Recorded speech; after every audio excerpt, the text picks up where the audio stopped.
ವ್ಯಕ್ತಿಗೆ kidney problem ಆಗಿದೆ.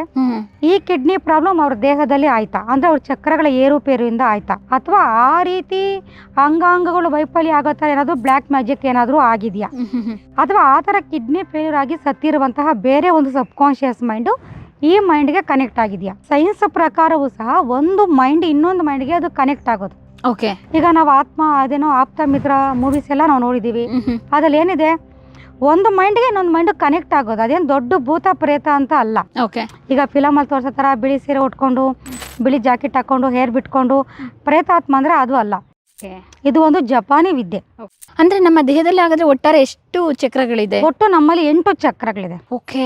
ಜೊತೆಗೆ ಇವು ಮಣಿಪೂರಕ ಚಕ್ರ ಏನ್ ಮಾಡುತ್ತೆ ಅಂದ್ರೆ ಸ್ವಾದಿಷ್ಠಾನ ಚಕ್ರ. ಈ ಚಕ್ರ ಬ್ಲಾಕ್ ಆದಾಗ ಗರ್ಭಕೋಶದ ಸಮಸ್ಯೆ ಬರುತ್ತೆ. ಮೂಲಾಧಾರ ಚಕ್ರ, ಈ ಮೂಲಾಧಾರ ಚಕ್ರ ನಮ್ಮ ಎಲ್ಲಾ ಚಕ್ರಗಳಿಗೂ ಅದೇನಾಗುತ್ತೆ ಅಂದ್ರೆ ಬೇರು. ಆ ಚಕ್ರ ಬ್ಲಾಕ್ ಆದಾಗ ಏನಾಗುತ್ತೆ ಅಂತಂದ್ರೆ